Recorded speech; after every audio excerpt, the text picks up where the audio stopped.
One of the most common objections to Christianity is how God appears to command genocide and ethnic cleansing throughout the Hebrew Bible, which is the Old Testament portion of the Bible.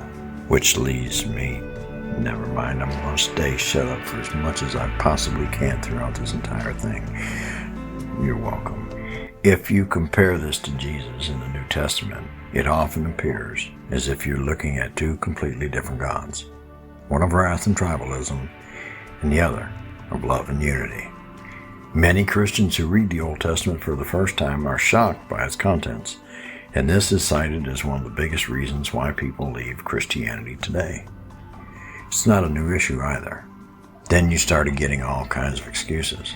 The genocide was actually just the destruction of culture. A culture that was so evil it needed wiping out. It seems some people are always so desperate to claim innocence and goodness regardless of the crimes that have obviously been committed. The history of religion is a history of remodeling beliefs and teachings to suit current social norms. That's actually why we got the New Testament. The Bible is an incredibly versatile book, used to justify slavery when that was needed, and then to preach against it when society changed. The ones that don't remodel their beliefs find their religion slipping away.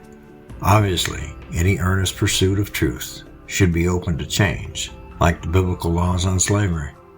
And that's because many ancient ideas are inferior to current knowledge. The Hebrew text as a whole formed the cultural foundation of Western civilization. It is the wellspring for many modern notions of ethics and morality, and its hand is heavy even in our secular philosophy and governance. People still need some of that. And the Bible does contain culturally significant poetry and stories and ancient histories. Much of that has real value. Regardless of its contained ancient wisdom, I wouldn't recommend approaching it at all as the gospel truth, though. Because there's no question that the Bible makes statements that are clearer than others, but even then we have to wrestle with some of the differences between cultures separated by thousands of years. Most of us know there's a problem the minute that we're told the Bible clearly says. Let me give you 7 things the Bible clearly says that you'd be crazy to take at face value. 1 says, do not allow sorcerers to live. Slaves, submit yourself to your masters with all respect, not only to the good and gentle, but also to the cruel. If she grabs your junk while you're fighting someone else, show her no pity. No one who has been emasculated by crushing or cutting may enter the assembly of the Lord. The men of her town shall stone her to death.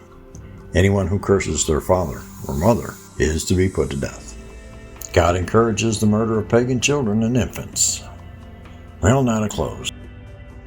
Now, if your natural desire to explain any of these, or the hundreds of others that we didn't even bring up, is to tell me why I'm misrepresenting them, well, congratulations. You are beginning to get my point. But first, you need to recognize that these are things the Bible clearly says that have changed over time. They're not obscure passages being twisted to make a point. They're explicit statements that you need to do some interpretive work with to understand and justify. And that's all I have to say about that.